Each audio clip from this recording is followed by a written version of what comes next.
Pessoal, vocês estão vendo minha tela então? Estamos, aham. Beleza.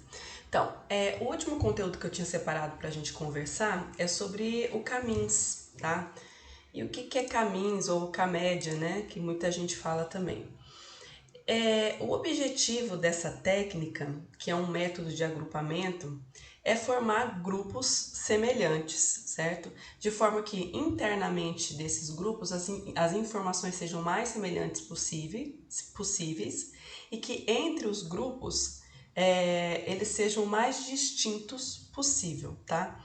Essa é uma técnica que é conhecida também para quem trabalha com algoritmos de agrupamento, uma técnica do que a gente chama de aprendizado não supervisionado, tá?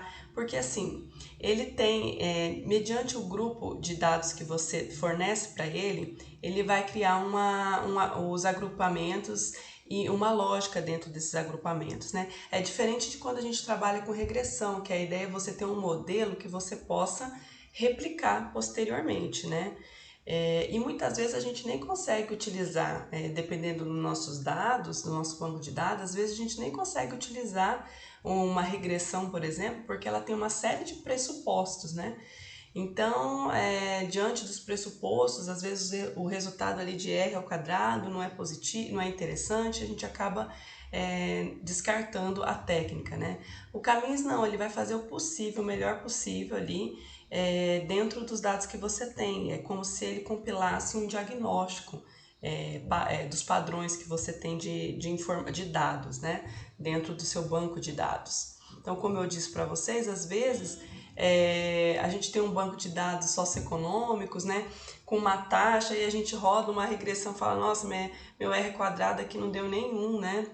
Nesse exemplo aqui que eu trago para vocês, não explicaria nem 1% da taxa que eu estou analisando, então eu não vou conseguir fazer uma associação, uma análise, né, entre variáveis socioeconômicas e a taxa da doença que eu estou trabalhando. Então, não, né, existem outros recursos que a gente pode utilizar com outros conceitos diferentes, né. Aí eu trouxe esse exemplo aqui, tentei ser o mais lúdica possível, para vocês entenderem, assim, na prática, o que o Camins faz, né? Então a gente tem um grupo de dados aqui, e o que ele vai fazer? Tentar criar a gente tem um único banco de dados, e ele vai tentar criar grupos que sejam o mais distinto possível entre eles, mas que internamente tenham informações mais semelhantes possível, tá? Então, quando a gente fala aí na parte prática mesmo, da estatística, da matemática por detrás disso, para tentar entender melhor como é que funciona esse procedimento do algoritmo, é interessante a gente visualizar o que eles chamam de diagrama de dispersão, tá? Então, antes de entrar na questão do diagrama de dispersão, é importante que vocês saibam que a gente tem que tomar algumas decisões quando a gente vai trabalhar com caminhos, né? Primeiro, definir esse número K. O que é esse número K? É o número de clusters, é o número de grupos que a gente quer formar. E isso é uma decisão que o técnico toma, tá? Posteriormente, e na verdade eu digo até em conjunto, né? A gente toma a decisão das variáveis que a gente quer estudar, né? E outra decisão que precisa ser tomada é a questão da similaridade. O que eu vou definir como o valor mais próximo ou mais longe dentro do meu banco de dados, tá? Então, são três decisões que a gente toma nesse processo. O diagrama de dispersão. Nesse diagrama de dispersão aqui, os dados foram divididos em três grupos, três clusters. Mas aqui foi analisado só duas variáveis, tá? Então eu vou chamar de variável x e variável y. O que o Camins fez aqui, né? Então eu tenho esses valores para x, para a variável x e aqui para y. Poderia ser renda e raça, por exemplo, ou pensando em saúde, taxa de dengue com áreas, porcentagem de disposição irregular de resíduos. Então, o que ele faz? Quando para a variável x eu tenho o valor 2, por exemplo, para y eu vou ter aqui próximo de zero. Quando eu tenho para x o valor zero, eu vou ter para y o valor menos 2, tá? Isso porque eu pedi para ele dividir em 3 grupos. Então, ele vai fazendo essas distinções. Agora, eu poderia ter outras variáveis. Como aqui eu coloquei um diagrama já em 3D, só para vocês tentarem visualizar, dessa análise para 3 variáveis, só que aqui com 4 grupos. E poderia ser 4 variáveis, 5 variáveis, né? Que aí eu não consigo espacializar, representar isso no diagrama de dispersão, mas que matematicamente é possível, tá? Então, ele vai fazendo agrupamentos ali de valores que são mais próximos possíveis, de forma que internamente fiquem agrupados, mas que entre os grupos, né, esses valores sejam os mais distintos possível. Isso aqui nesse diagrama aqui com os 4 grupos e 3 variáveis, dá para a gente observar bem como ele vai aproximando os mesmos valores, né, para cada grupo aqui, pensando nessas 3 variáveis. Então, é isso que o algoritmo em si vai fazer.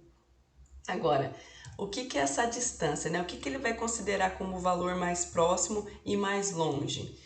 No geral, os softwares usam de uma medida chamada medida euclidiana, tá? Que é a soma dos quadrados dos catetos igual à soma dos quadrados da hipotenusa. Isso é a matemática que está por detrás dele, tá? Na prática, como é que ele vai fazer essa medida de distância? Essa é a equação, né, da distância euclidiana.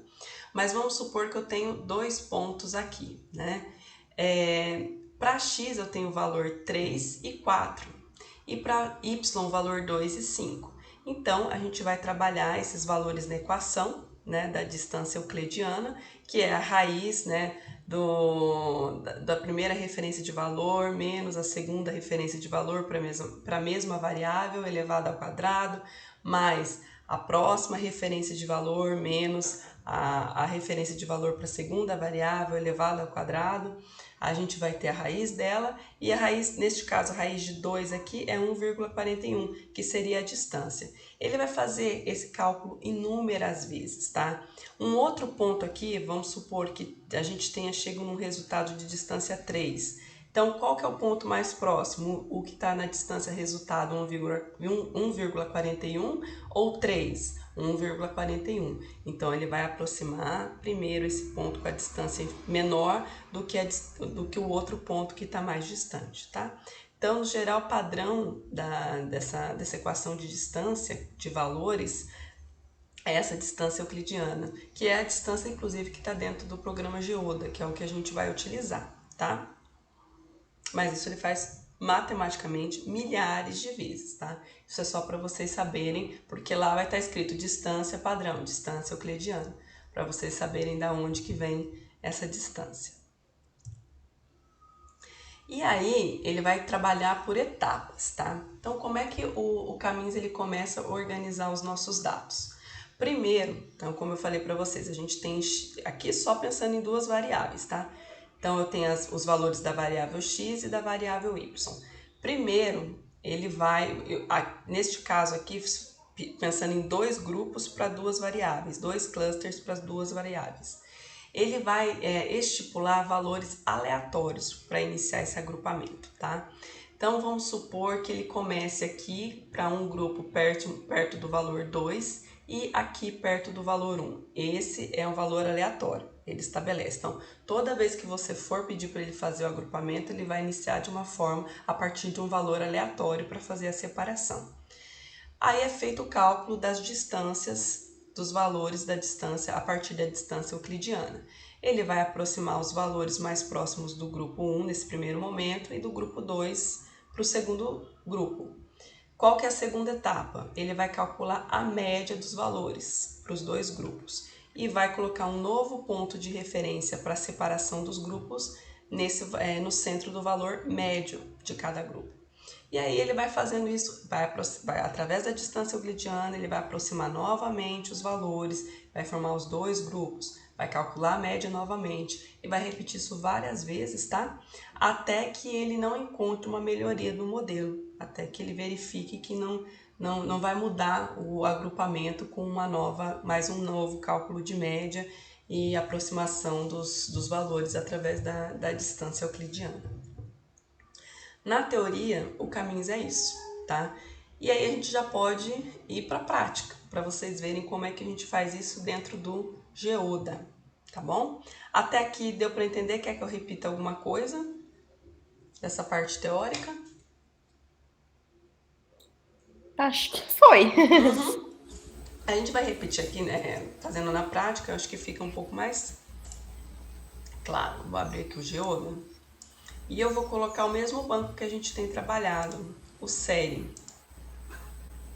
que eu mandei para... Ah, Fábio, tá até aqui ó, o seu banco da última aula prática.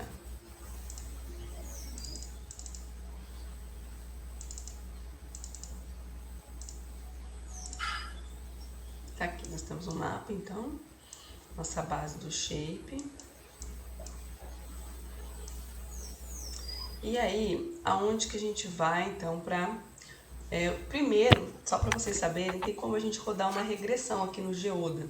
Se vocês quiserem fazer um teste de regressão antes de utilizar alguma outra ferramenta, né? Vamos supor que eu queira tentar uma regressão nessas variáveis do shape que eu tenho de série. Dizendo que a minha variável dependente é a taxa de dengue de 2010. E eu quero utilizar as variáveis saneamento inadequado, renda, analfabetismo, como possíveis variáveis independentes, né? Um modelo clássico aqui de regressão, qual seria meu R ao quadrado? Horrível. Aqui, ó, 0,05, tá? Bom, estatisticamente, essas variáveis não explicam nada, né, da minha taxa. Mas eu posso querer verificar se existe um perfil dessas variáveis junto com a minha taxa para os municípios do estado do Paraná. E aí é uma possibilidade a gente utilizar o Caminhos, tá? O Caminhos, então, ele fica aqui em clusters, Caminhos. E aqui o que eu vou fornecer para ele de informação? Os dados. Todas as variáveis que eu quero trabalhar nesse agrupamento. Bom, nesse caso aqui, eu vou colocar então saneamento inadequado, renda, analfabetismo, população vulnerável e a taxa de dengue para 2010, para ver se ele consegue verificar se, os tipos de agrupamento, né, que eu posso estabelecer. Aí quais os parâmetros que eu tenho que definir? Como eu disse para vocês, o K, o número de grupos que eu quero trabalhar. Vamos tentar aqui primeiro 5 grupos. Essa aqui, transformação é com relação à padronização das variáveis, isso já é automático, tá? Ele precisa padronizar até para estabelecer essa lógica, nessa relação dos grupos. Aqui o método, né, que é o caminhos, tá? E quantas interações que ele vai fazer? Ele vai fazer 1000 interações, tá, entre esses valores para chegar nos melhores grupos. E aqui, como eu disse para vocês, ó, a distância da função é a distância euclidiana. No Geoda é a distância padrão para executar o caminhos. Aqui no Output, ele vai gerar um resultado desses clusters, né? Ele vai dar esses resultados por números. Cada município vai receber um número correspondente a um cluster, a um grupo. Então aqui você pode mudar, né, o nome da coluna, se você quiser. Vamos supor, a gente está testando aqui com 5 grupos. Eu vou colocar 5, porque pode ser que o resultado não seja tão interessante e a gente queira testar outros grupos, outras quantidades de grupos. E aí a gente manda rodar. Então, dois resultados que ele vai fornecer. Primeiro aqui, os dados estatísticos, que é o interessante, né? Nesse primeiro momento. Bom, aqui ele fez os grupos, ele rodou 5 grupos, tá? No primeiro grupo, vamos começar pelo grupo que teria aqui a maior taxa de dengue, tá? Que é essa média de 36,0 casos a cada 1000 habitantes. O que ele me traz de informação? Que, para a média, os municípios que têm a maior taxa de dengue tem, em média, quase 40% de população vulnerável aos municípios. A taxa média de analfabetismo gira em torno de 10%. A população com baixa renda gira em torno de 3%, é baixo, tá? E de saneamento inadequado não chega nem a 1%. Então, a princípio, os municípios que têm as piores taxas de dengue não têm condições significativas relacionadas às variáveis de vulnerabilidade, tá? Do ponto de vista de infraestrutura e social. Não são as piores condições, tá? Nos municípios que têm as menores taxas, a gente já tem um outro perfil, né? A população vulnerável também é baixa, é menor, ainda inferior ainda aos municípios que tiveram as maiores taxas, 25%, taxa de analfabetismo 7%, baixa renda 4% e assim por diante. Então ele vai dizer para você os valores que ele conseguiu agrupar, né, para cada grupo dentro do valor médio de cada variável que você forneceu, certo? Esse primeiro valor aqui, within cluster, tá? O resultado da distância ao quadrado referente aqui a diferença intragrupo, dos valores intragrupo e aqui entre os grupos. No geral, quanto maior essa distância aqui dos entre grupos, melhor. Quanto menor a distância do intragrupo, né, melhor, como eu tinha dito para vocês na teoria. Mas uma relação interessante também que a gente pode utilizar como referência é como é que é a tradução? Só para... É a razão, né, entre esses dois valores. Quanto mais próximo de um, melhor. Então, com 5 grupos, nós tivemos uma razão de 0,63. Não está ruim, mas a gente pode testar outros grupos para ver se melhora. Vamos tentar rodar esse mesmo, o Caminhos agora. Nossa, tá, o barulho da moto, desculpa. Ao invés de 5 grupos, vamos tentar colocar 6 para ver se melhora alguma coisa. E aqui eu vou pedir para ele salvar com 6. Mando rodar. Aqui eu tenho um outro mapa. Qual foi os resultados, né? Ó, para esse com 6, que é o primeiro, melhorou um pouquinho, ó. A razão foi para 0,67, era 0,63. Mas aí, a tendência é que quanto mais grupo você pedir para formar, melhor fique, tá? Mas aí na prática, o que isso explica? Aí é interessante a gente entrar aqui nos dados, né, na planilha e ver como ele distinguiu os grupos para ver se vale a pena mesmo utilizar 6 grupos ao invés de 5. Além desse resultado aqui mais numérico, né, estatístico, ele mostra também já através de mapas, né? Então, só um minutinho, tem alguém pedindo para entrar.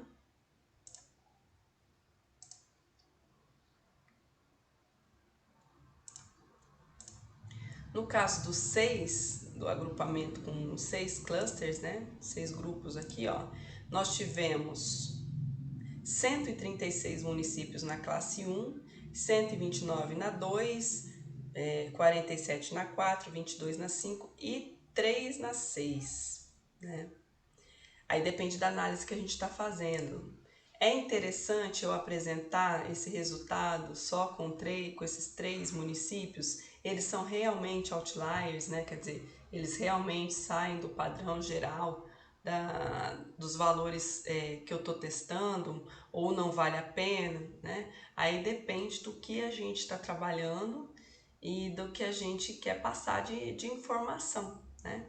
Então esse aqui seria com 6 e esse aqui com 5. Na prática, olha, com 5 ou com 6, ele continua distinguindo esses 3 municípios.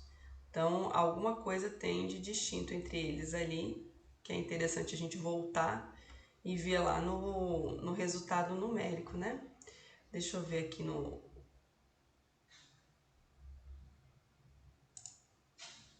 qual que é a classe 5 da primeira rodada? Na verdade não chega a ser o máximo de taxa de dengue.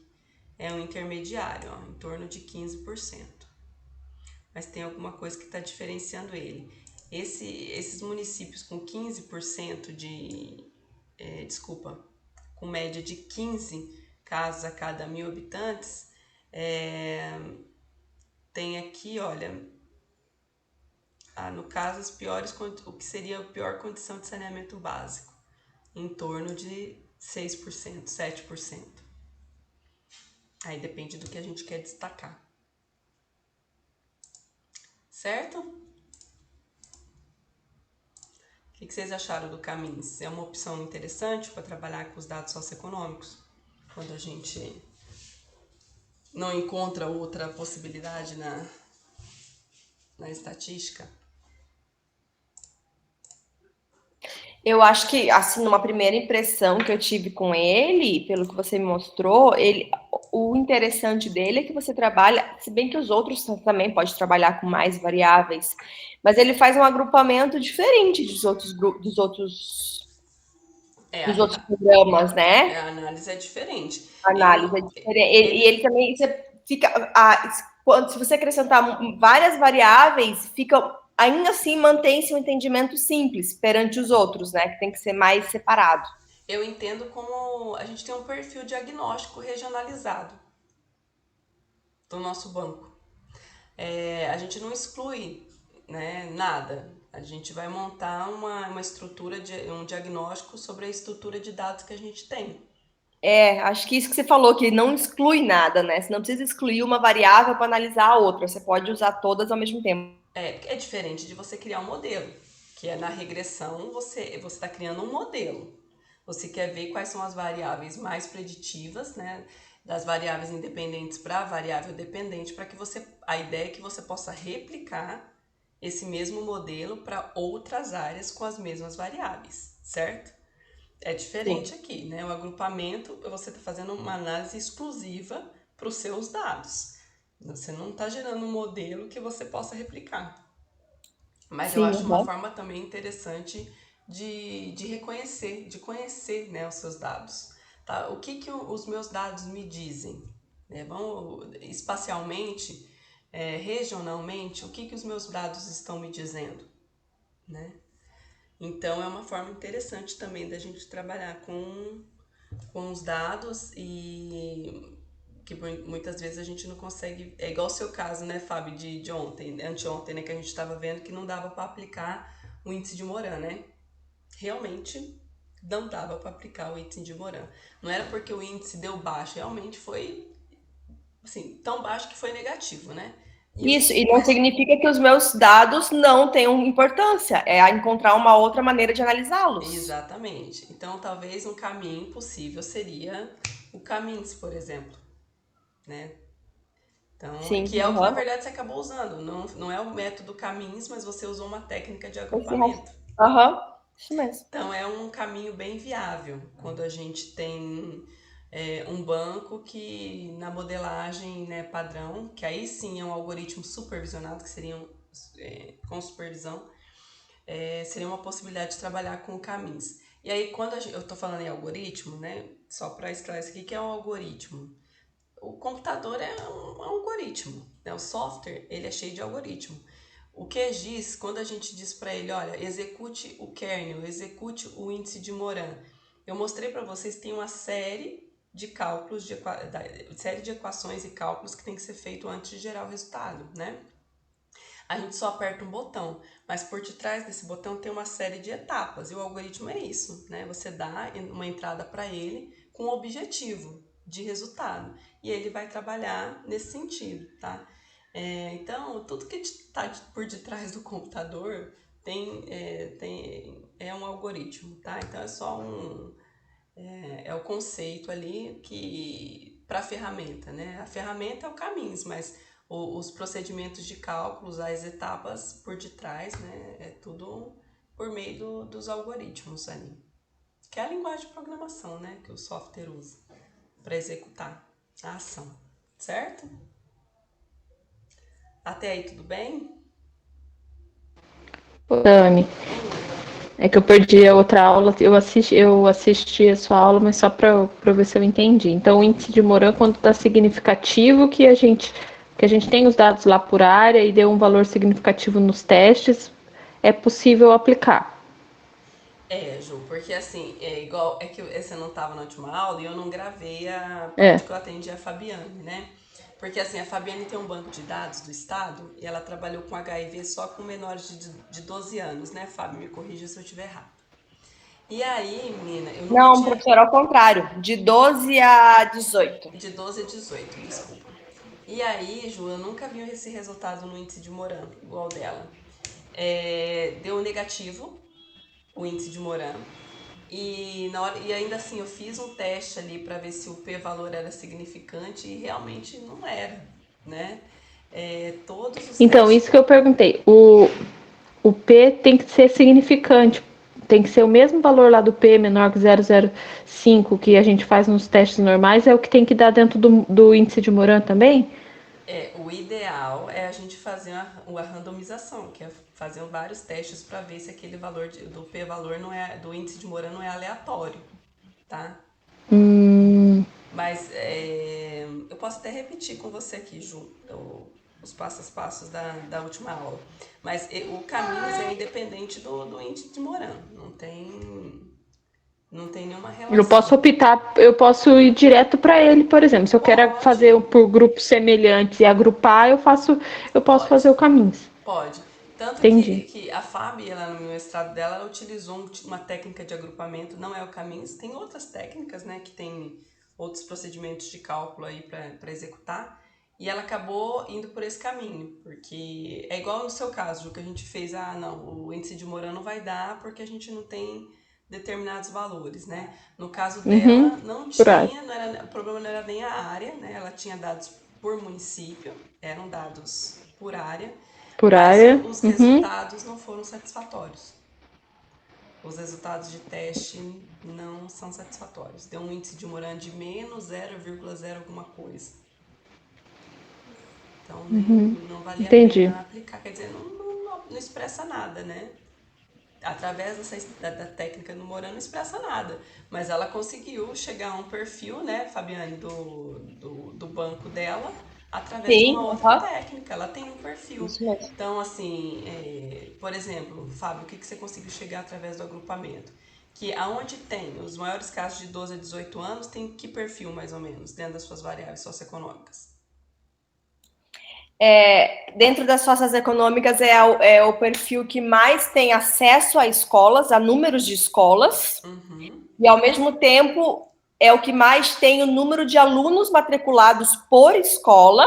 Então, em teoria, é uma melhor acesso à escola, né? Um maior nível de escolaridade, não Sim. necessariamente nível de escolaridade, mas acesso a ela. E também os maiores IDHM, né? Os maiores Mensal. IDHM e as melhores IDEB, avaliação do IDEB, porque eu tive que relacionar a educação, né? Aham.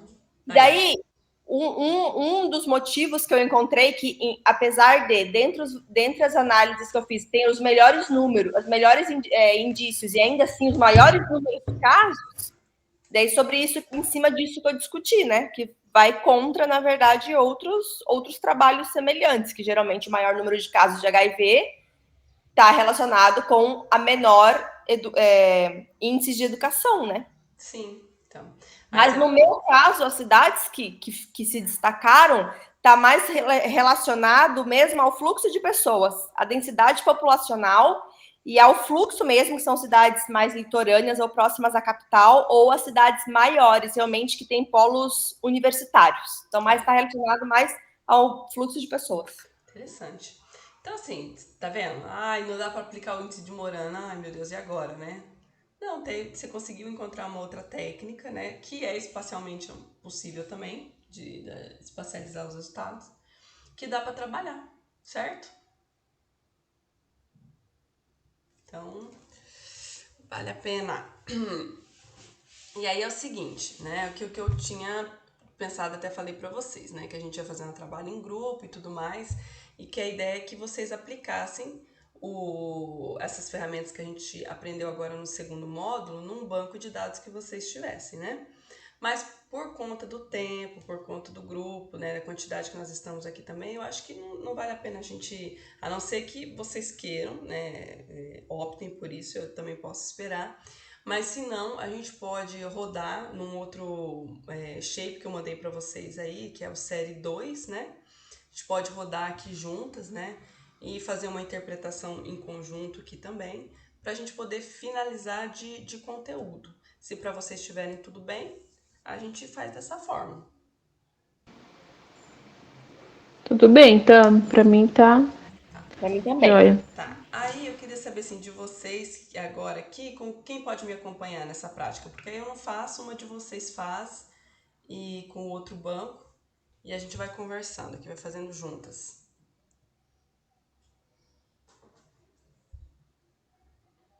Eu vou sortear, então. Com que dados, Eu tô, Tami? eu, eu tô com problema no computador, eu tô no celular. Tá. Fábio, pode ser com o shape eu mandei no e-mail que eu mandei pra vocês com roteiro, com tudo, tem dois shapes, né? Esse série que a gente usou e tem o série 2. Vê lá se você baixou.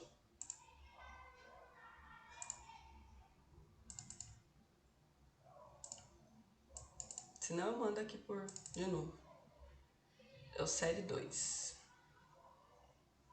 Tenho série 2, sim, aham. Tá. Então eu vou parar minha apresentação e você compartilha sua tela. A gente repete juntas aqui, tá bom? Tá. Uhum. Pode compartilhar. Uhum.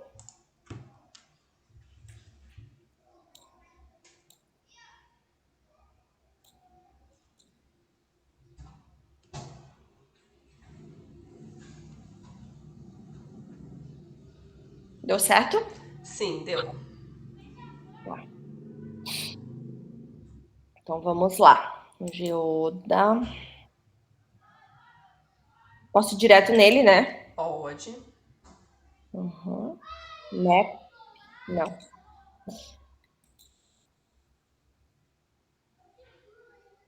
Ixi, não me lembro. Tá, Vai vai. direcionando. Ah, não, você fechou a caixinha, mas dá para ir por ali mesmo. Dava por ali, né? Pra mim Tá. pegar o. Aí, ó, vai ali no isso e Ah, busca o primeiro, que é o shape, né? sempre assim, aham. Ah, tá. E É. busca onde você salvou. Uhum. É o 2, você quer, né? Isso. Beleza, tá aqui. Tá, esse é o Banco de Goiás, os municípios do estado de Goiás, mais o Distrito Federal, que é minha área de estudo. E aí tem um banco dos 300 mil que eu já trabalhei, né, nessa tese, que eu já não aguento mais ver, que estava pronto, que eu separei para vocês, para a gente fazer como teste também, tá, Fábio? Tá. Então, Fábio, abre a tabela de atributos, a planilha aí Uhum. que a Peraí. gente aprendeu na última aula também. Isso. O que eu tenho aí nesse banco? Você vai ver que é um banco um pouquinho mais extenso.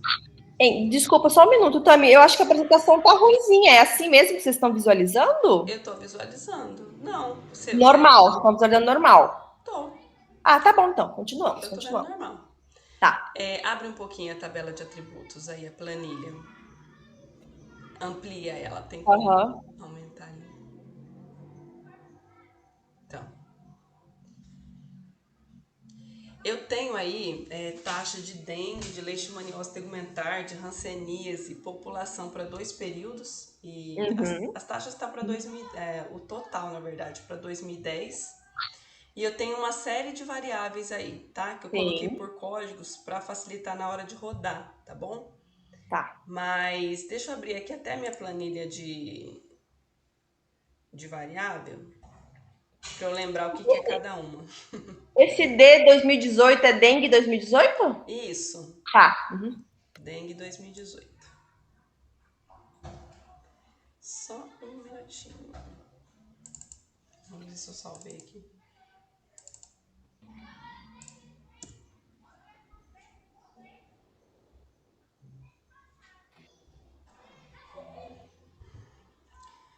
Tem, acho que é 24 variáveis que tem aí. Acho que é. Acho que é assim. Tá. Pode ser que numeração não tá Ela não tá em em sequência ordem, porque eu separei sequência, algumas aqui mas só deve que eram ser, aham. mais interessantes aqui pra gente rodar. Mas então vamos rodar o Caminhos para. Bom, aí eu não calculei a taxa, tá? Eu tenho os valores brutos, quantitativos mesmo de dengue, total de dengue por município, tá? O certo era calcular uma taxa antes, né? Mas vamos fazer direto da coluna de dengue com algumas variáveis que eu tenho socioeconômicas aí nesse banco, pra gente fazer um teste, tá? Então Tá. aí você pode fechar, mesmo Aqui, porque ele vai aham. padronizar ali, né? Uhum. Vamos lá em clusters, Mi- O, vamos fazer caminhos, de hoje. caminhos. E Quais? aí, quais variáveis que a gente quer agrupar? Pode pôr dengue 2010. Deixa eu ver uma outra que seria interessante. Vamos pôr só a variável de saneamento básico. Eu não vou saber qual é, você tem que me dizer. Põe aí, ó, põe a variável 15, 16 e 17. Espera, ele não tá selecionando. Você tem que segurar o Ctrl. Peraí. Deixa eu pegar de novo. Dengue Aí, 10. isso. É Ctrl ou é flechinha? Faz um teste agora que eu dei um branco.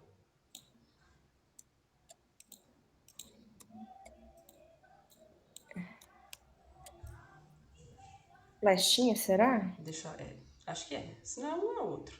Deixa eu fazer um teste aqui. De cabeça eu... É Enter no meu. É Enter? Aham. Então tá. Então o seu é diferentão, né? Dengue 10. Aí coloca a variável 15, Tá. 16 e 17. Ah, Já não, fala. não, desculpa. Oxe.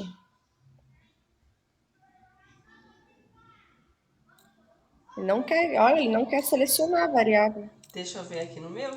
Aí eu já falo qual que é. A gente faz isso tão automático e esquece de...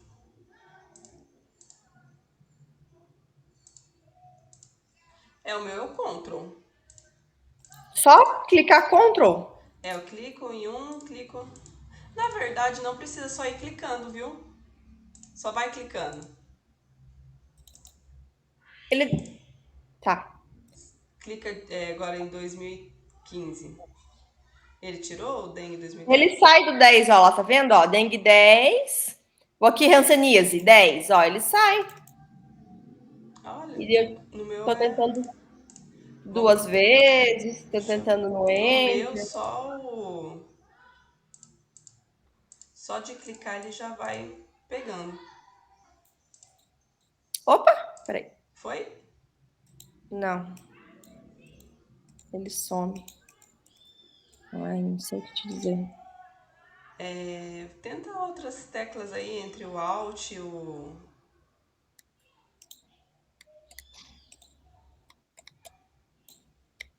Se não der certo mesmo, eu abro aqui, aí eu faço. Professora. Ah, que pena. Tô tentando aqui, peraí. Uhum.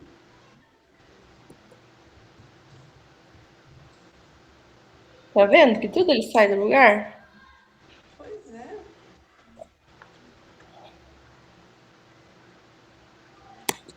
Ixi, eu também não tô conseguindo, não. Oi? Não. Eu tô tentando aqui, também não tô conseguindo. E nem com o outro botão, sabe, do mouse também, não. Bom, então eu vou tentar aqui mostrar pra vocês no meu, Tá, então. vou fechar aqui então. Tá bom. Poxa, Aí nós vamos ter que descobrir aí o seu, Fábio, qual que é o... tá. Como que é o Seleciona. seu, Tami? Eu só clico em cima, quer ver, ó, eu vou compartilhar. Vou de novo. Porque o meu também não tá dando. Eu vou Peraí que eu vou compartilhar. fechar a minha apresentação aqui, Tá, tá? aí eu vou compartilhar a minha pra vocês verem.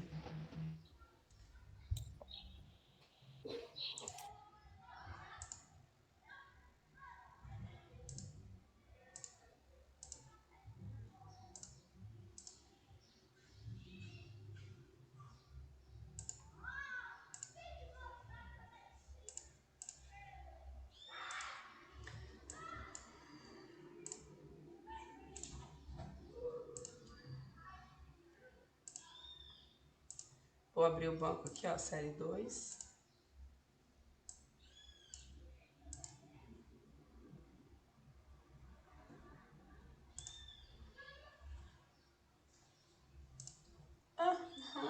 Agora que eu lembrei que eu acho que eu deletei. Ah, meu Deus. Pera aí, só um minutinho aí.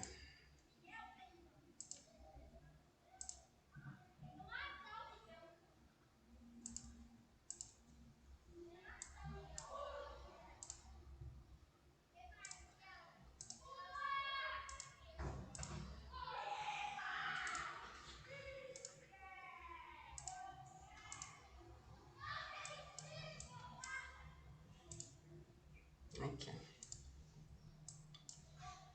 Então eu vou aqui em cluster, caminhos. Caminhos. Ó, o que que eu vou fazer? Eu só clico com o mouse, ele já pega, ó. Aí se eu clico de novo, ele tira a seleção. Só tô dando um clique com o mouse.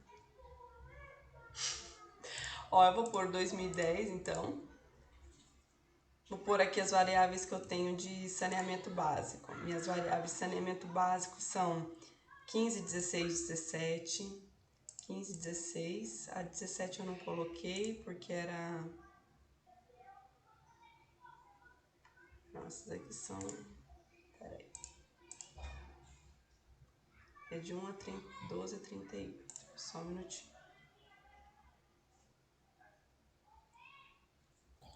Sabe como eu consegui selecionar no meu? Quando você clica em cima e arrasta o mouse, sabe? Quando você abre uma área.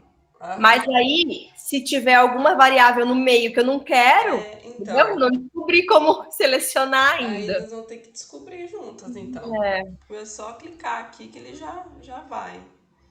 Tá do 12 ao 38. Só um minutinho. Do 12 ao 38 é do 26 ao 36. 26 a 36. Do 26. Essas aqui são minhas variáveis de saneamento básico. Eu quero avaliar só... Nesse banco aqui eu coloquei só renda e saneamento. Então eu quero avaliar a quantitativo de dengue com as condições de saneamento básico. Vou pedir primeiro 5 clusters. Deixa ele rodar. 5 clusters. E aí nós temos um resultado interessante, porque aqui, ó, de todos os municípios, primeiro, só visualmente no mapa, ele distingue de todos Goiânia, que é a capital.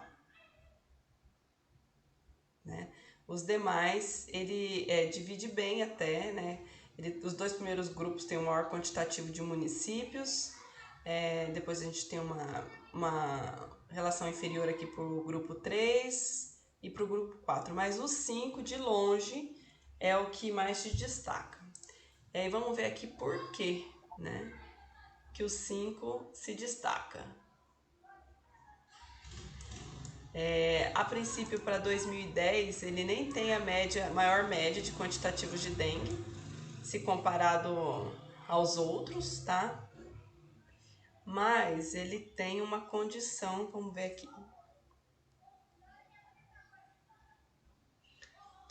que destaca ele de alguma forma dos outros municípios. No geral, ele tem uma condição um pouquinho melhor de saneamento básico do que os outros.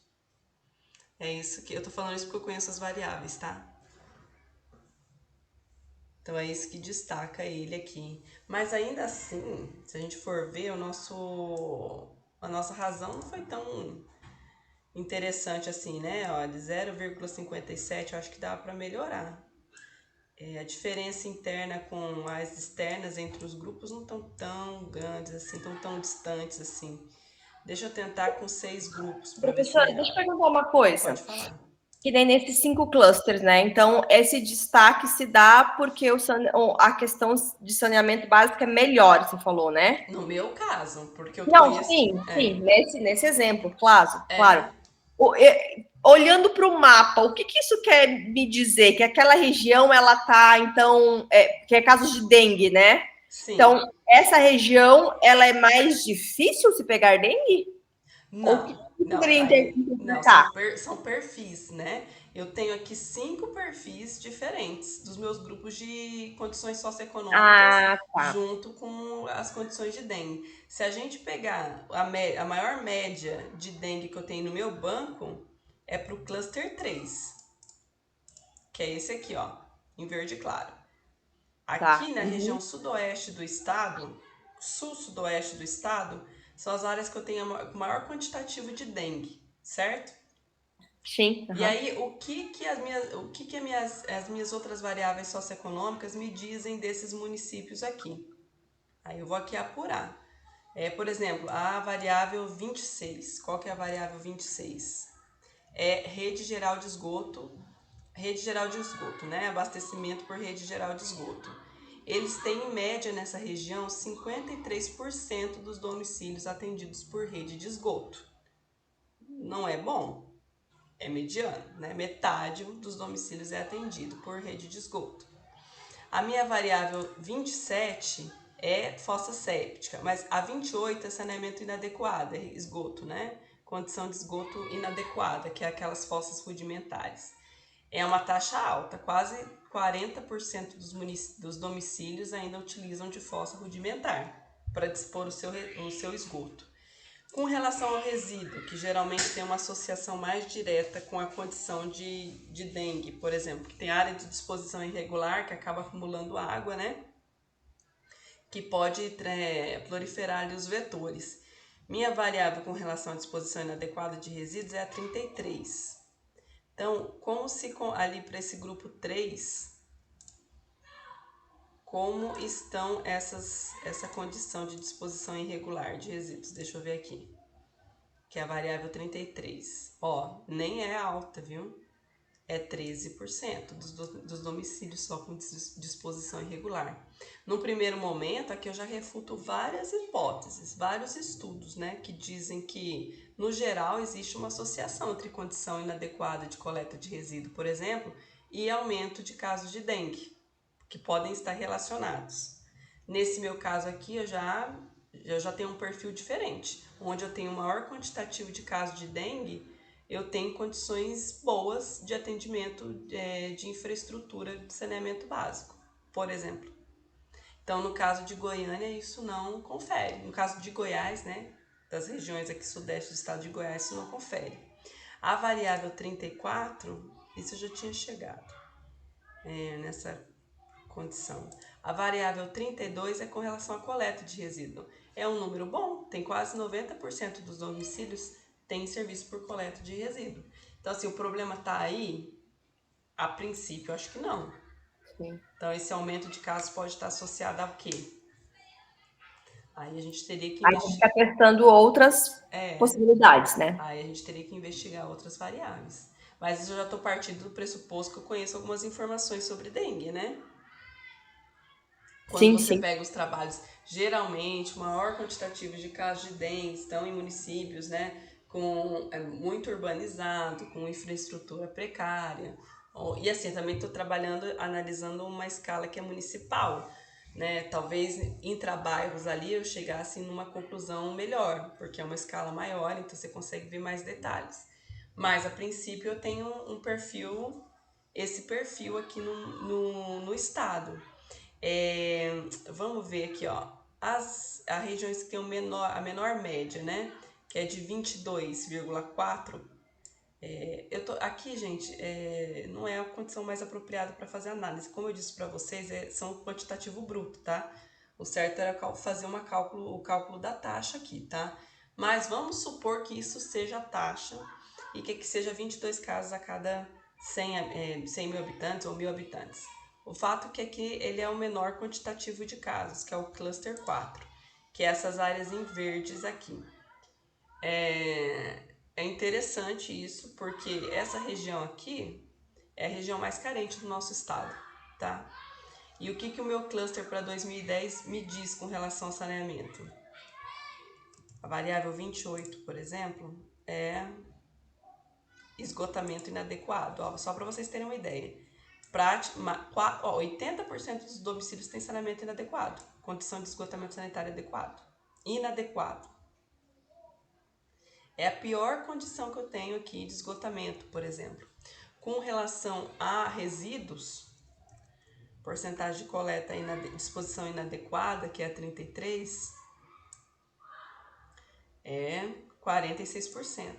Se eu visualizar todos os grupos para essa variável de disposição inadequada de resíduos, esse cluster 4 é o que tem a pior condição de coleta de resíduo, mas é a que menos tem quantitativo de casos de dengue para 2010.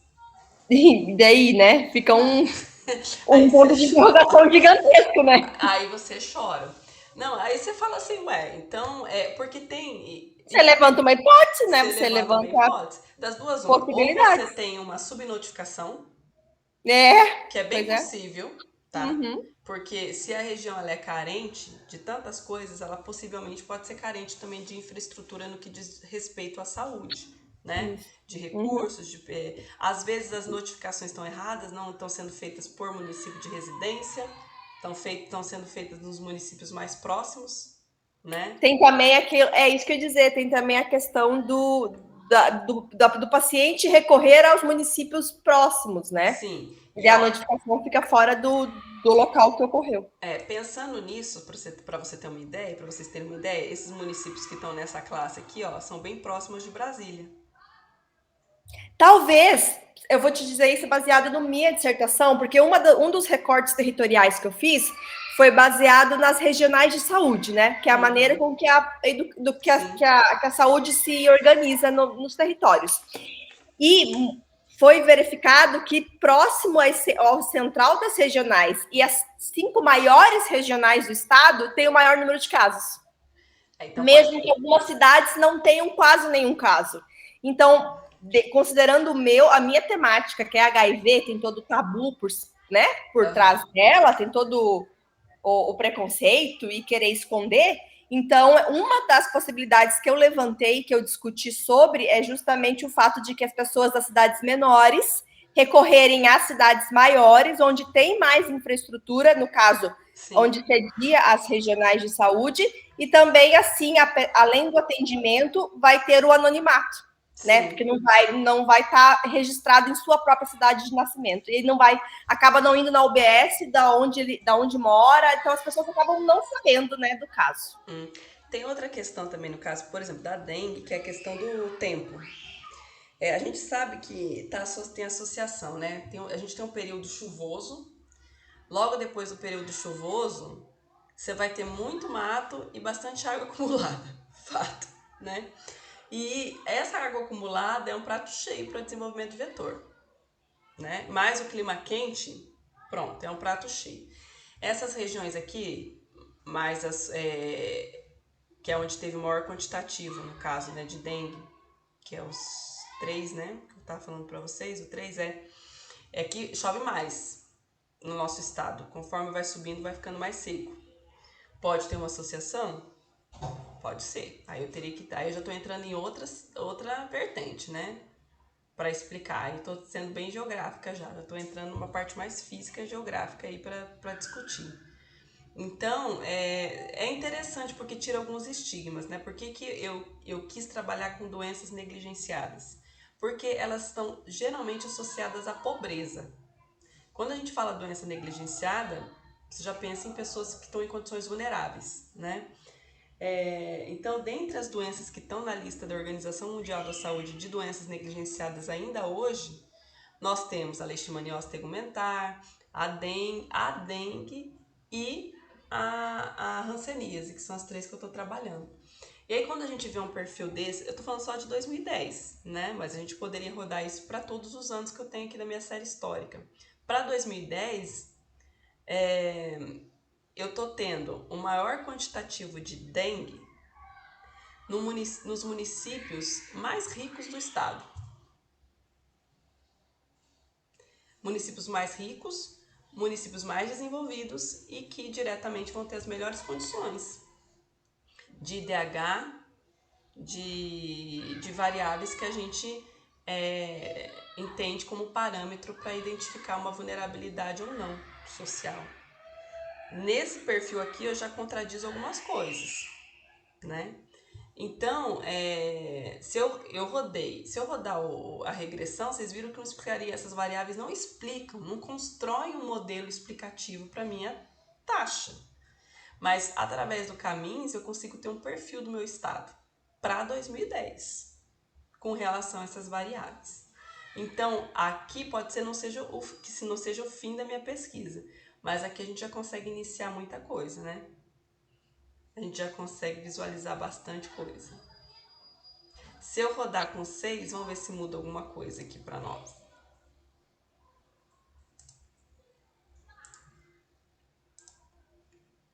Olha, ainda destaca Goiânia.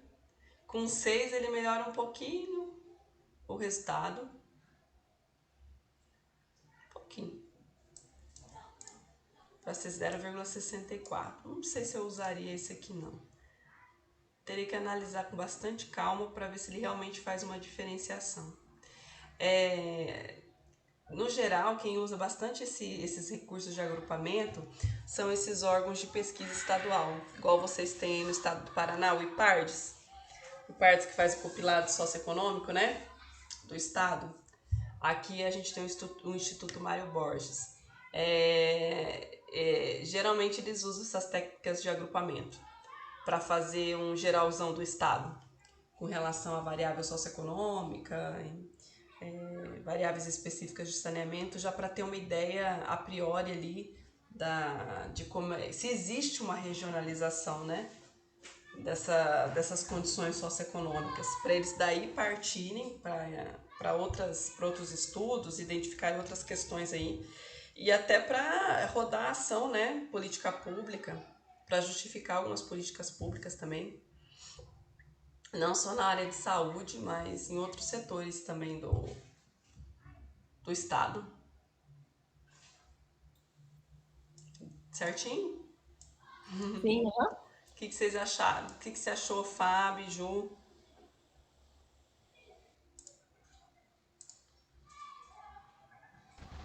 Ai, Tami, parece que eu achei mais fácil de entender esse. Mas é mesmo, porque É. ele tem uma... Assim, a lógica por detrás dele não é tão simples, né? Tem uma série de procedimentos ali de cálculo também, mas ele não envolve tanta estatística ali, né? Para se Uhum. compreender. Ele é mais simples mesmo, porque não, é o modelo mais simples mesmo para compreensão ali. É uma técnica mais simples, mas que traz informações interessantes, né? Bem Sim, importantes sim. Eu achei legal, de sim. perfil. Você, Fábio, quer falar alguma coisa?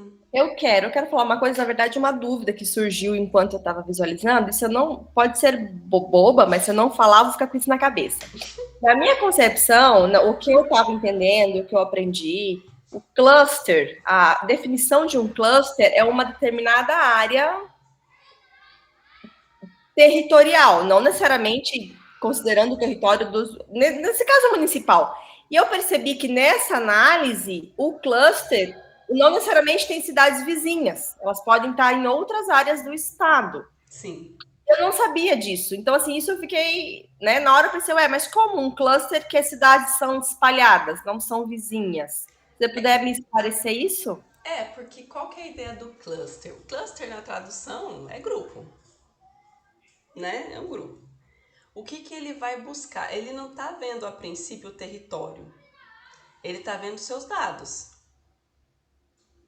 Então ele vai fazer a aproximação dos seus dados. Seria grupos semelhantes, independente do lugar? Independente do lugar. Ele vai pôr todo mundo que tem valores semelhantes num saco, num grupo. Considerando os valores que você disponibilizou. Exatamente. Então eu tenho um banco que tem porcentagem, vamos pensar numa parte no seu trabalho. Eu tenho a porcentagem de. A gente tem a taxa de HIV, a gente tem o IDH do município, a gente tem a condição socioeducacional, a gente tem alfabetização, a gente tem renda, né? A gente poderia traçar. Tem um banco com essas variáveis socioeconômicas, mais a sua taxa ali de incidência ali de HIV. Ele não está vendo a princípio os seus municípios. Ele tem amostras. No caso do Paraná, ele tem 399 municípios, mas para ele são 399 amostras. Ele vai aproximar, colocar tudo num grupo, as amostras que têm valores semelhantes para cada uma das variáveis que você está estudando, né? Então, vamos supor que você tenha, só para ficar mais claro, né? Valores de 1 a 100 para cada variável. Então, ele vai colocar, tá lá, a mesma faixa de 1 a 20 num grupo, de 20 a 40 no outro grupo, de 40 a 60 no outro grupo, e assim por diante. Todos os valores que sejam semelhantes em cada grupo. E isso para todas as variáveis. Então, não é simples fazer esse cálculo. Quantas vezes ele vai ter que calcular isso para aproximar? Né? De forma que dentro dos grupos sejam semelhantes, mas entre os grupos fique o mais distinto possível. Então, ele vai fazer isso várias vezes até chegar a esse resultado, para traçar esse perfilzinho. Então, isso independe, ele não vai levar em consideração o município, se ele é limítrofe ou não, né? Que não é a mesma lógica do índice de Moran, né? Local, que ele leva em consideração ali os municípios limítrofes, que é construída, né? Aquela matriz a matriz de pesos ali dos municípios. Não, ele vai pôr todo mundo, ele vai avaliar os dados, e aí depois ele só vai espacializar. Então é natural que caia municípios distantes aí no mesmo grupo, pode acontecer. Tá, professora, eu entendi. E em questão do tempo, que a gente analisou ali os casos de 2010. Se eu quiser fazer um comparativo ao longo dos anos, teria que fazer um mapeamento, uma análise por ano, e depois eu mesma fazer essa comparação. Aí a gente vai ter que discutir, eu teria que discutir e pensar um pouco melhor. Porque aí vai depender do banco que você tem, né? Por exemplo, se a gente tiver só o censo IBGE 2010, a gente já fica bem limitado para trabalhar. Não faz sentido eu pegar taxa de 2020 com dados socioeconômicos de 2010. São 10 anos para frente, né? O que eu quero avaliar? Aí tem que pensar um pouquinho antes de aplicar, Fabinho. Se você tiver, por exemplo, 3 períodos, nesse caso, o que eu sentiria, avaliaria como mais interessante? Hoje a gente tem 2 censos só, né?